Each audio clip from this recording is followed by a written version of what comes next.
I spent 23 years sacrificing everything for my son, only to be humiliated in the home I bought with my own money. But when his wife called me just the help in front of her friends, she had no idea she was about to learn the most expensive lesson of her life. This isn't just a story about disrespect. It's about what happens when someone mistakes kindness for weakness. If you've ever been treated like you don't matter in your own home, this story will hit different.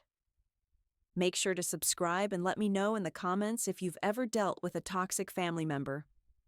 Trust me, you're going to want to see how this ends. I'll never forget that Tuesday evening in October when Ashley decided to throw one of her intimate dinner parties at 823 Oakwood Avenue, the house I had saved every penny to buy. The house where I raised Ryan as a single mother after his father walked out. The house that Ashley had been slowly treating like her personal showcase, rearranging my furniture, redecorating my walls, and hosting her influencer friends like she owned the place. But that night, everything changed. Because sometimes the people who underestimate you the most are the ones standing closest to the edge. Let me take you back to the beginning, so you understand exactly how we got here. 23 years ago, I was a 32-year-old school secretary, making $28,000 a year, raising Ryan alone in a cramped two-bedroom apartment on the wrong side of Cedar Falls. His father had decided that fatherhood wasn't for him when Ryan turned 3, leaving me with nothing but empty promises and a stack of unpaid bills. I worked 2 jobs to keep us afloat. During the day, I answered phones and filed paperwork at Cedar Falls Elementary. At night, I cleaned office buildings downtown, mopping floors and emptying trash cans, while Ryan did his homework in the break room. I remember him falling asleep at those plastic tables more times than I can count. His head resting on math worksheets, I'd help him finish the next morning. Every spare dollar went into a savings account. Every tax refund, every birthday check from my mother, every overtime hour I could pick up. I drove a 15-year-old Honda with a broken air conditioner and ate peanut butter sandwiches for lunch so I could save for Ryan's future. College, I told myself. He's going to have opportunities I never had.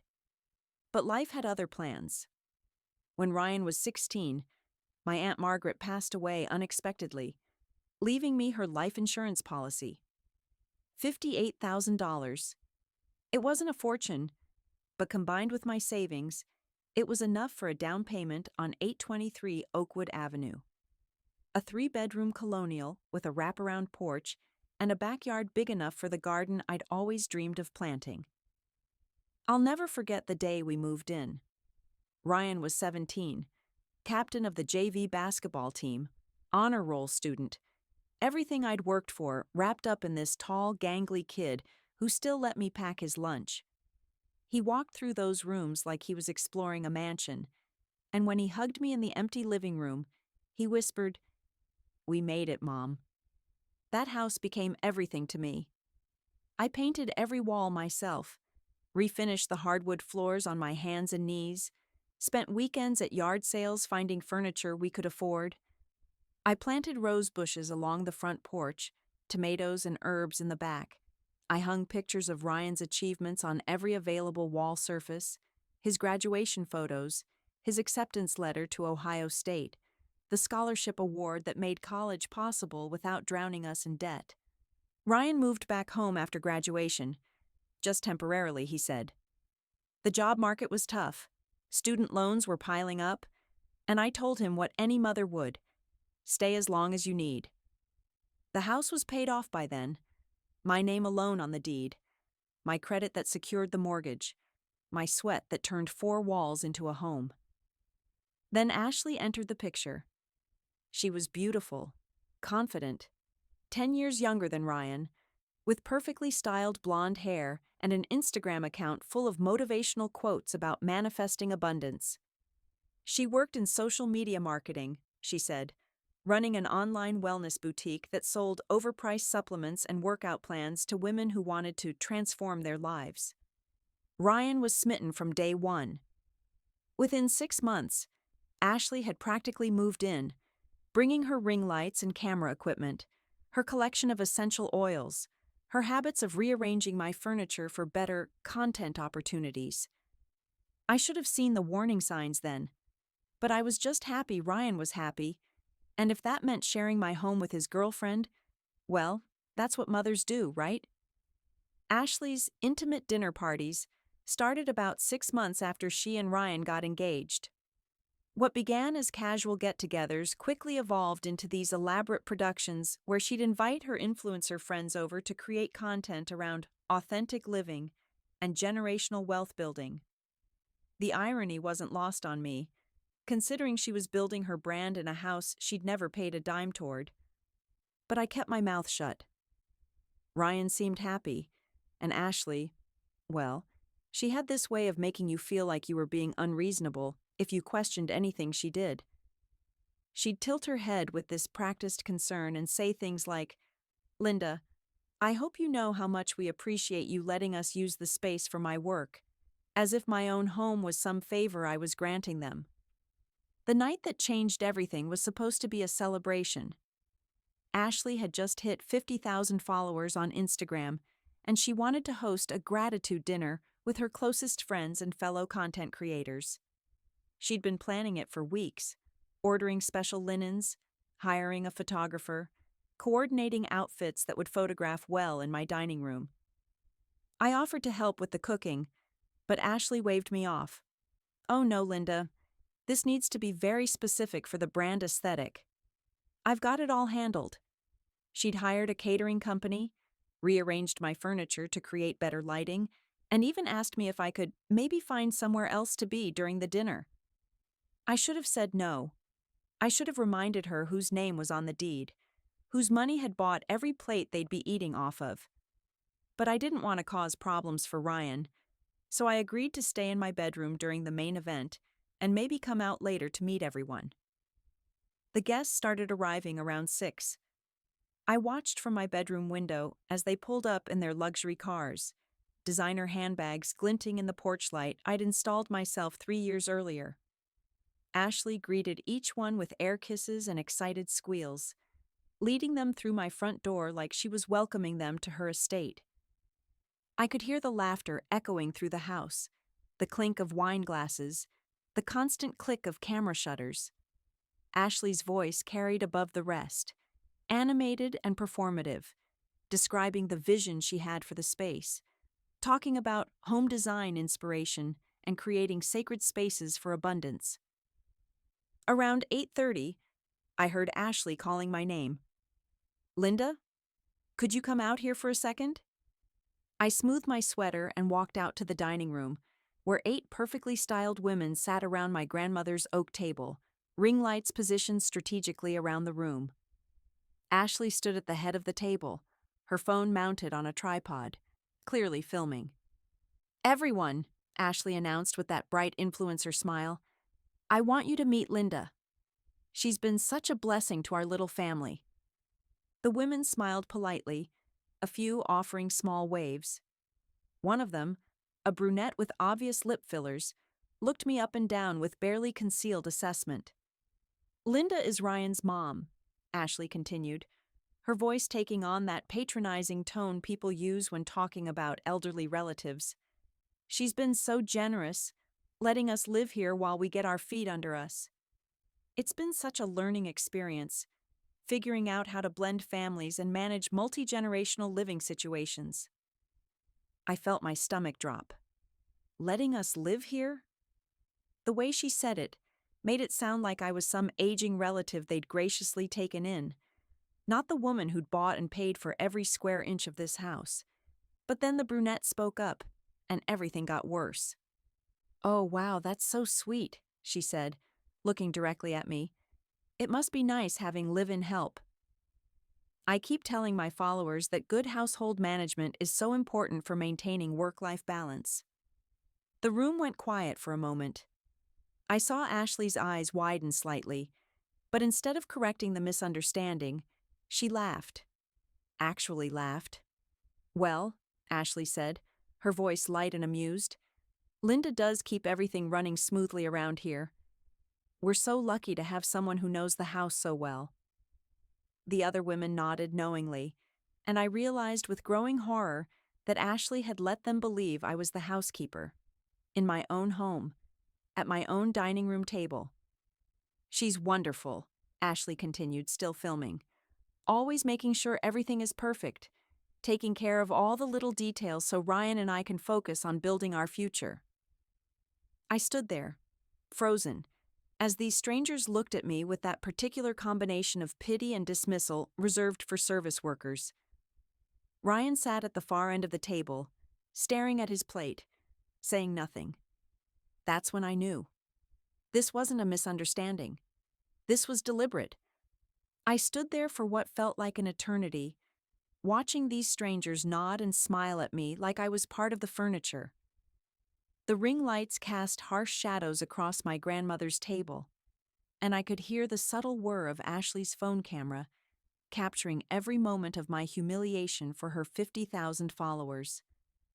"Well," I said quietly, my voice somehow steady despite the earthquake happening in my chest, "I should let you all get back to your dinner." Ashley beamed at me. "Thanks so much, Linda. We'll try to keep the noise down." I walked back to my bedroom, closed the door, and sat on the edge of my bed, staring at my hands. 23 years of sacrifice. 23 years of putting Ryan first, of building a home, of creating a life where he'd never want for anything. And this is what it had led to. My own son sitting silent while his wife erased me from my own story. The laughter continued in the dining room. I could hear Ashley's voice rising and falling in practiced storytelling cadence, probably sharing more content about authentic living and creating abundance.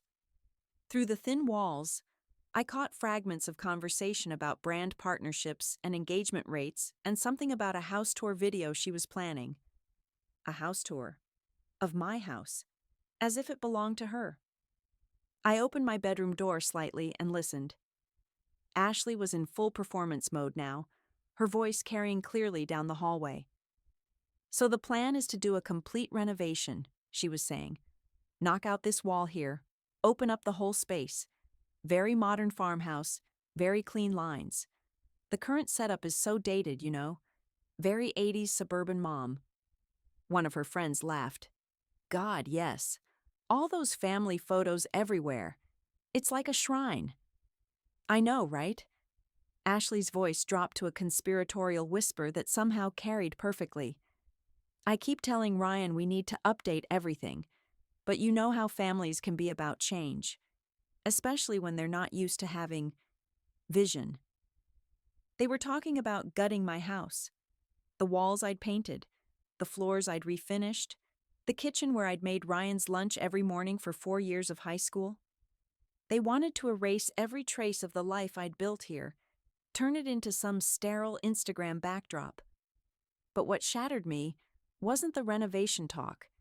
It was the way Ashley said, "They're not used to having vision," like I was some clueless old woman standing in the way of progress. Like the woman who'd saved every penny to buy this house, who'd built a home from nothing, who'd raised a good man in these rooms, like she had no vision at all.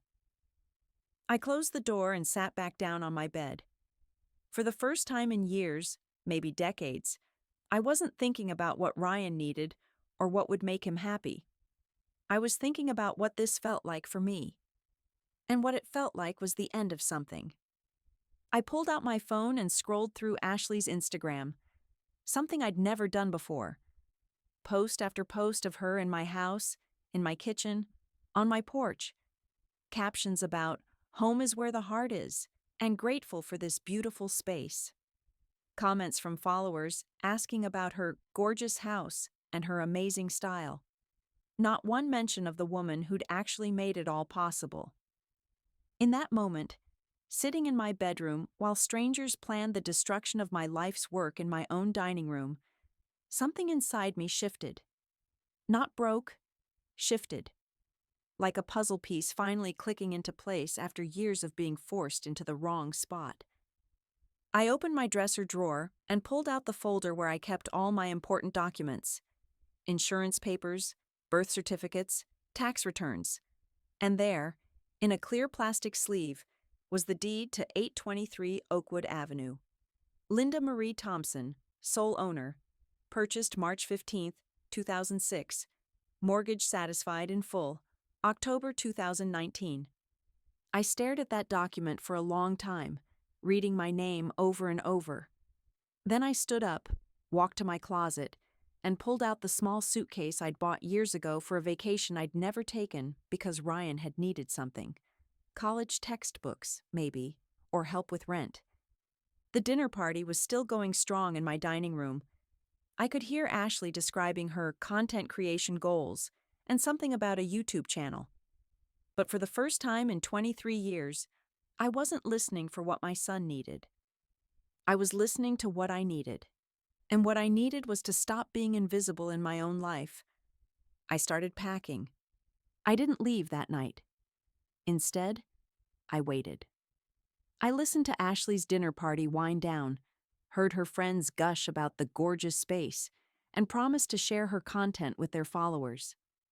I heard Ryan helping clean up, his voice quiet and compliant as Ashley directed him to put things back exactly how they were, as if she'd memorized the placement of my own furniture better than I had. After they went to bed, I sat at my kitchen table with my laptop and a cup of coffee, and I started digging. If Ashley wanted to play house with my property, I needed to understand exactly what kind of game we were playing. I started with her business, Elevate Wellness Company. Her Instagram made it look like a thriving empire. Photo shoots in expensive locations, sponsored posts with supplement companies, testimonials from satisfied clients. But when I searched for the actual business registration, things got interesting. The LLC had been filed just 8 months ago, right around the time she and Ryan got engaged. The registered address was my house, 823 Oakwood Avenue. She was using my property as her business headquarters without ever asking permission. But that was just the beginning. I pulled up her website and clicked through her client testimonials. Something felt off about them. The photos looked too polished, too stock photo perfect.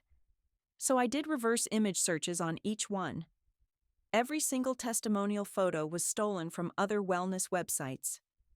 Her transformation stories were fabricated. Her client results were other people's before and after photos that she'd lifted from weight loss forums. But Ashley's fake business was nothing compared to what I found when I started digging into their finances. I'd noticed Ryan had been vague about work lately, always saying he was between projects or exploring opportunities. Turns out, he'd been unemployed for 4 months. His last job in tech support had ended when the company downsized, and instead of finding new work, he'd been helping Ashley build her fraudulent wellness empire. They'd been living off credit cards, and Ashley's small income from affiliate marketing, maybe a few $100s a month at most. The expensive dinners, the designer clothes, the luxury car Ashley drove, it was all borrowed money. They were drowning in debt while playing rich on social media. Then I found the real smoking gun. Hidden in Ashley's email, which she'd apparently synced to the smart TV in my living room for her content creation, I discovered a thread with a local real estate agent named Karen Williams. Ashley had been secretly getting quotes for selling my house. The emails were from 3 weeks ago. Ashley was describing the property as a family asset we're looking to liquidize, and asking about market value. She'd even sent photos of every room, marketing it like she had the right to sell. Karen had estimated the house at $340,000. Not bad for a property I'd bought for $95,000 17 years ago. But the most damning email was Ashley's response to Karen's question about timeline. We're hoping to move fast on this. The current living situation is becoming unsustainable, and we need to start fresh somewhere that better fits our vision. Ideally, we'd like to close within 60 days and use the proceeds for a down payment on something more modern. She was planning to sell my house. My house. The one with my name on the deed, that I'd paid for with my own savings and Aunt Margaret's life insurance money, and she was going to use my money as a down payment on their new life. I sat back in my chair, staring at the screen. This wasn't just disrespect anymore. This was theft. Or attempted theft anyway. Ashley had convinced herself that my property was somehow theirs to dispose of, that the woman who'd bought and paid for everything was just an obstacle to be removed. I kept digging, found out she'd applied for a home equity line of credit using my address, claiming to be a co-owner. The application had been denied, thank God, but the audacity was breathtaking. She'd also contacted a contractor about that renovation she'd mentioned at dinner, getting quotes for opening up the space and modernizing the aesthetic. By 3 a.m., I had a complete picture.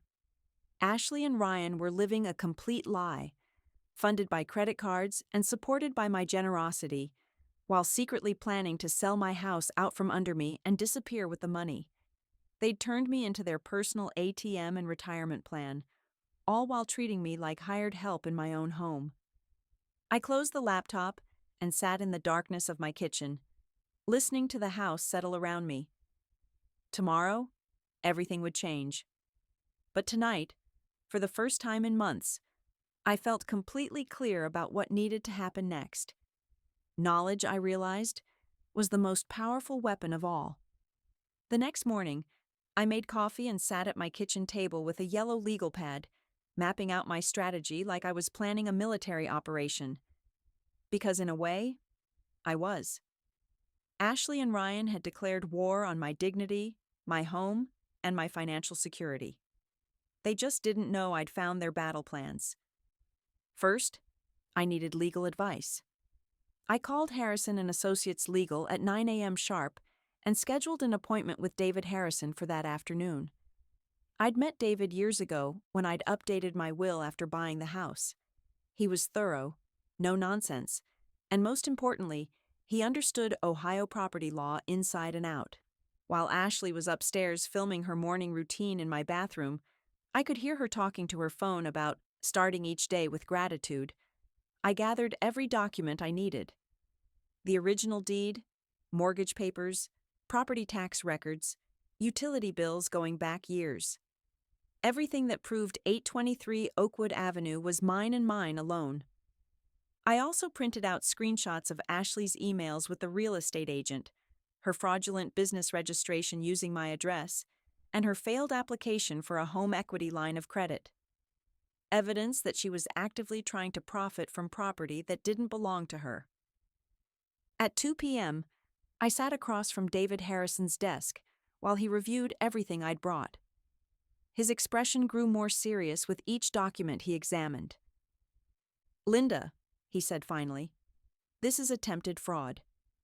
What your daughter-in-law is doing, trying to sell property she doesn't own, using your address for business purposes without permission, applying for credit against your home, these are serious legal violations." "What are my options?" I asked. "Well, the nuclear option would be to have them evicted immediately. Ohio law is very clear about property rights, and since there's no lease agreement, no rent being paid, and evidence of attempted fraud, you could have them out within 30 days. I nodded, taking notes. "What about her business?" "Since she's using your address as her registered business location without permission, you can demand she change her registration immediately. If she's conducting commercial activities on your property without consent, that's trespassing." David leaned back in his chair.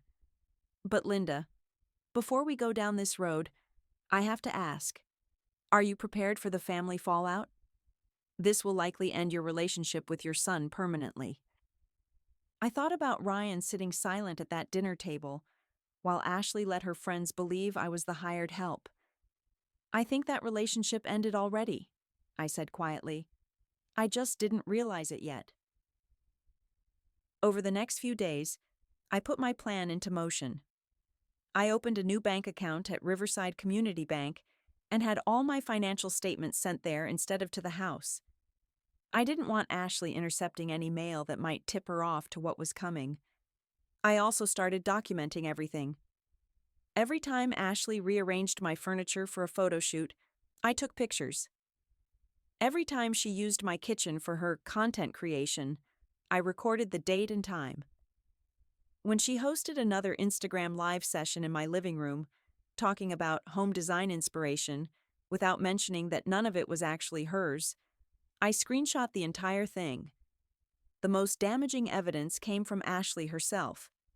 She'd gotten careless about her phone conversations, probably assuming I was too old and irrelevant to pay attention. I overheard her talking to one of her influencer friends about the exit strategy. "The plan is to get the house sold by spring," she said, pacing around my kitchen, while I pretended to read a magazine at the table. "Ryan's mom is sweet, but she's kind of stuck in the past, you know? She doesn't understand that this place could be worth so much more with the right vision. Once we cash out, we can get something modern, something that actually fits our brand." Her friend asked something I couldn't hear, but Ashley's response made my blood run cold. "Oh, we'll find her a nice little senior community or something. Honestly, she'll probably be happier with people her own age. This house is way too much for her to manage anyway." They weren't just planning to steal my house. They were planning to warehouse me in some depressing senior facility while they lived off the proceeds of my life's work. That night, I called David Harrison at home. "I want them out," I said. "All of it. Eviction. Cease and desist on the business registration. Everything. How fast can we move?" "I can have the papers filed tomorrow morning," he said. "They'll be served by Friday."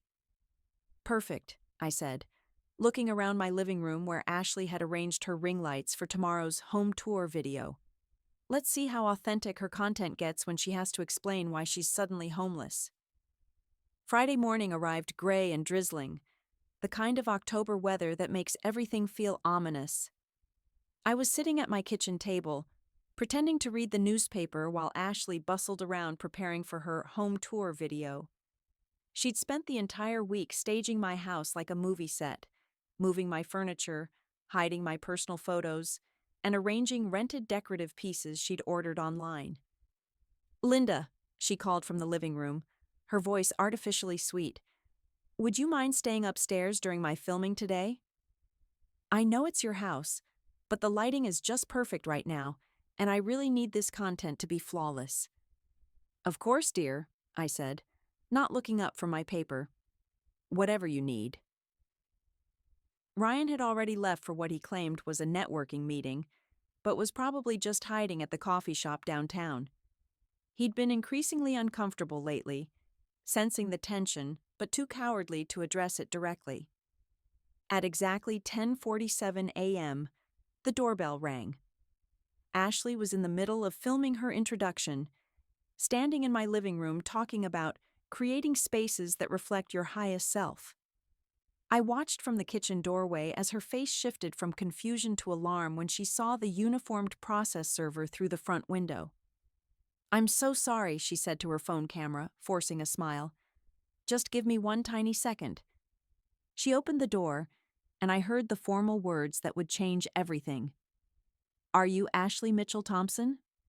I have legal documents for you and Ryan Thompson." The thick manila envelope contained everything: eviction notice, cease and desist order for using my address as her business location, and a formal demand to stop all commercial activities on my property. She stood there in my doorway, still holding her ring light, reading the papers with growing horror. "I don't understand," she said to the process server. "There must be some mistake. This is our house." The process server, a middle-aged woman who'd clearly seen this before, just shrugged. "Ma'am, according to these documents, the sole owner of this property is Linda Marie Thompson. You have 30 days to vacate." Ashley's carefully constructed world began crumbling in real time. She closed the door and turned to face me, her influencer mask finally slipping completely. "Linda, what is this? What did you do?" I folded my newspaper calmly. "I protected my property from someone who was trying to steal it." "Steal it? That's insane. Ryan is your son. This is his home." "No," I said, standing up slowly. "This is my home. Ryan is welcome here when he treats me with respect. You never were." She waved the papers frantically. You can't do this. We have nowhere to go. Ryan will never forgive you. Ryan had a choice every time you humiliated me in my own house. He chose you. Now you both get to live with the consequences. That's when Ashley made her fatal mistake. She pulled out her phone and started recording. "This is unbelievable," she said to her camera, her voice shaking with rage. "Linda has literally just served us with eviction papers from her own family. This is what happens when you try to help someone who clearly has mental health issues. We've been nothing but supportive, and this is how she repays us." I looked directly into her camera. "Tell your followers the truth, Ashley. Tell them how you tried to sell my house without my permission. Tell them how you used my address for your fake business. Tell them how you let your friends think I was your housekeeper in my own home." Her face went white. The phone trembled in her hand. "Tell them how you and Ryan have been living rent-free for 2 years while planning to cash out my equity and put me in a nursing home." "That's not... We never..."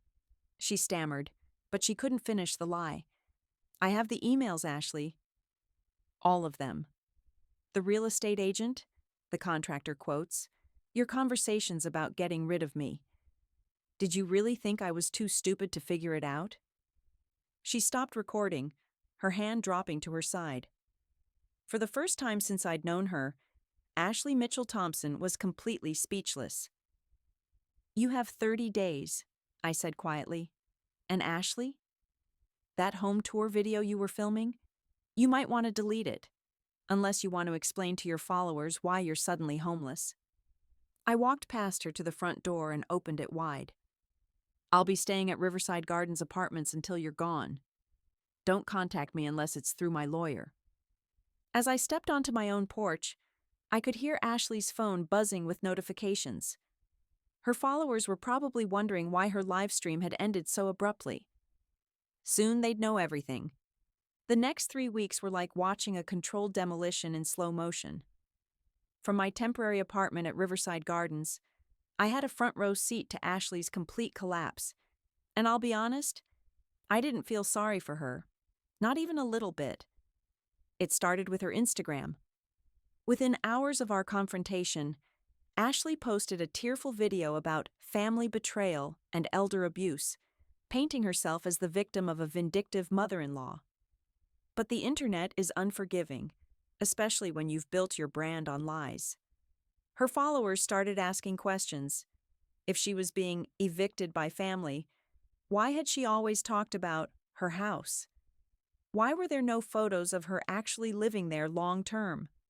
And most damaging of all, someone had screen recorded her abruptly ended live stream and posted it with the caption, "Did anyone else catch her getting served legal papers mid-filming?" The cracks in Ashley's fake empire spread like wildfire. Her business registration using my address became public record when my lawyer filed the cease and desist. Followers started reverse searching her client testimonials and discovered the stolen photos. Her affiliate partnerships began canceling contracts. Her transformation stories were exposed as complete fabrications. But the final nail in her coffin came from an unexpected source: her own content. Someone found and shared the dinner party video from that terrible night, the one where she'd let her friends believe I was the housekeeper. In the background of her carefully curated gratitude dinner, you could see my family photos on the walls, my furniture, my decorations, everything that proved whose home it really was. The comments were brutal. "Imagine humiliating the woman who owns the house you're squatting in. This is what happens when influencers think they're entitled to other people's lives." The audacity is actually breathtaking. Ashley tried damage control, posting long explanations about complicated family dynamics and misunderstandings, but it was too late. Her follower count plummeted from 50,000 to less than 8,000 in 2 weeks. Brands stopped responding to her emails. Her wellness empire evaporated like morning mist. Meanwhile, Ryan was facing his own reckoning. He'd finally gotten a job, night shift at a call center, the only place that would hire him with his employment gap and no references. The man who'd sat silent while his wife demolished my dignity was now working for $12 an hour, fielding customer complaints about cable bills. He tried calling me exactly once. I let it go to voicemail. "Mom, I know you're angry, and I know I messed up. But Ashley's having panic attacks, and we literally have nowhere to go. Her parents won't help us, and I used up all my friends asking for loans. Please, can we just talk? Can we figure something out?" I deleted the message without responding. David Harrison kept me updated on their desperate attempts to avoid the inevitable. They'd tried to find a lawyer to challenge the eviction, but no attorney would take a case where the defendants had zero legal standing.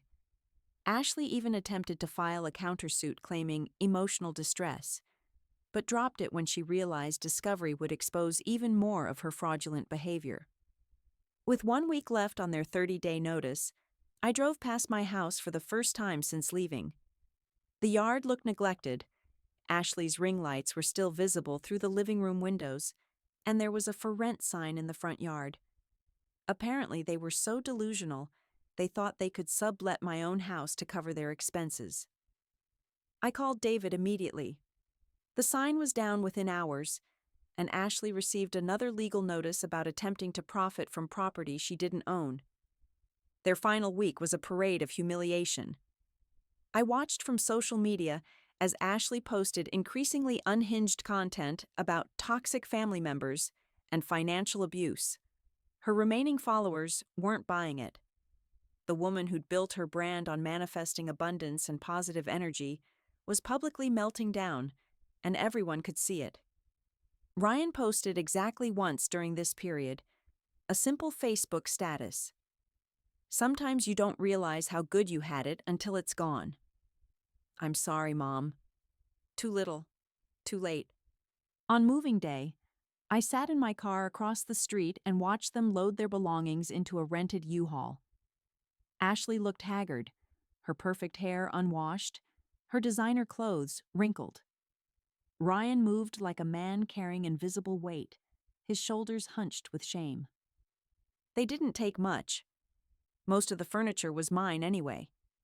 What they did take, the ring lights, the expensive camera equipment, the designer clothes bought on credit, looked pathetic, loaded into the back of that truck. As they drove away from 823 Oakwood Avenue for the last time, I felt something I hadn't expected. Peace.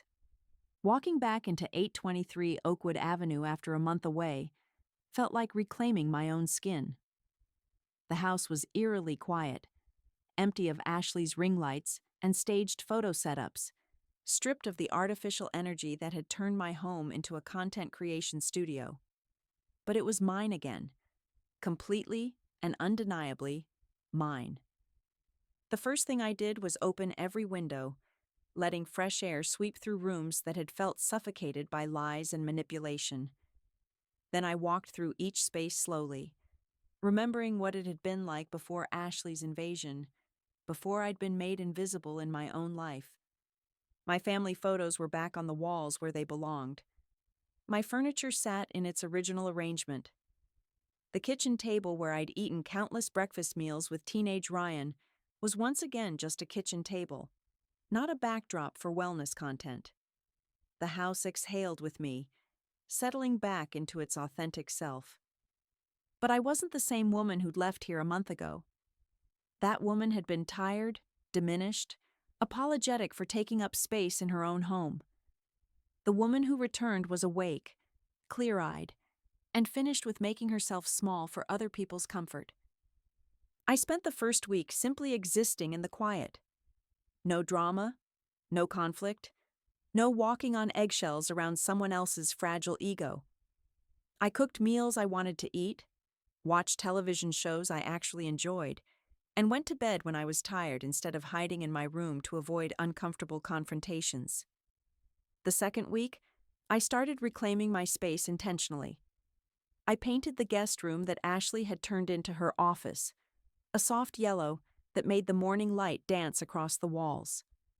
I replanted my garden with flowers I'd wanted for years, but had never gotten around to buying.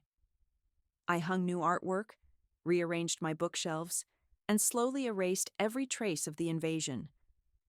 By the third week, something unexpected happened. I started getting calls.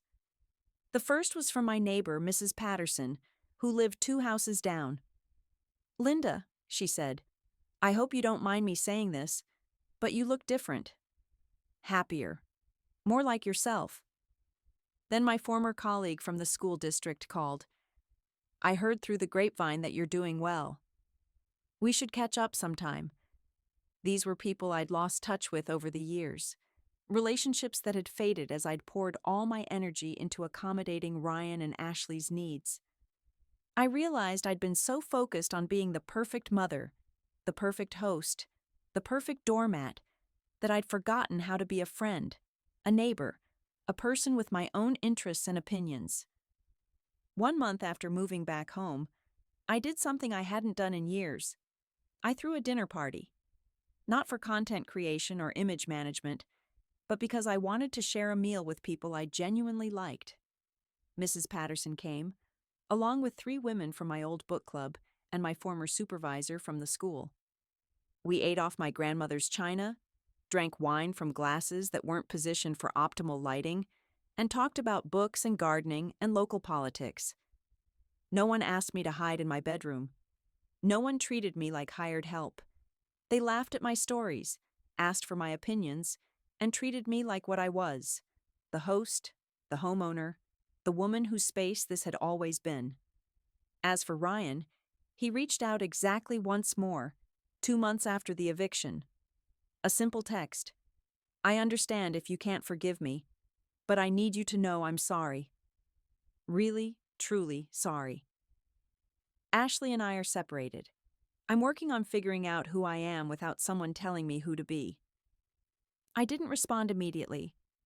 I sat with it for a few days, thinking about the little boy I'd raised, the man he'd become, and the possibility of redemption.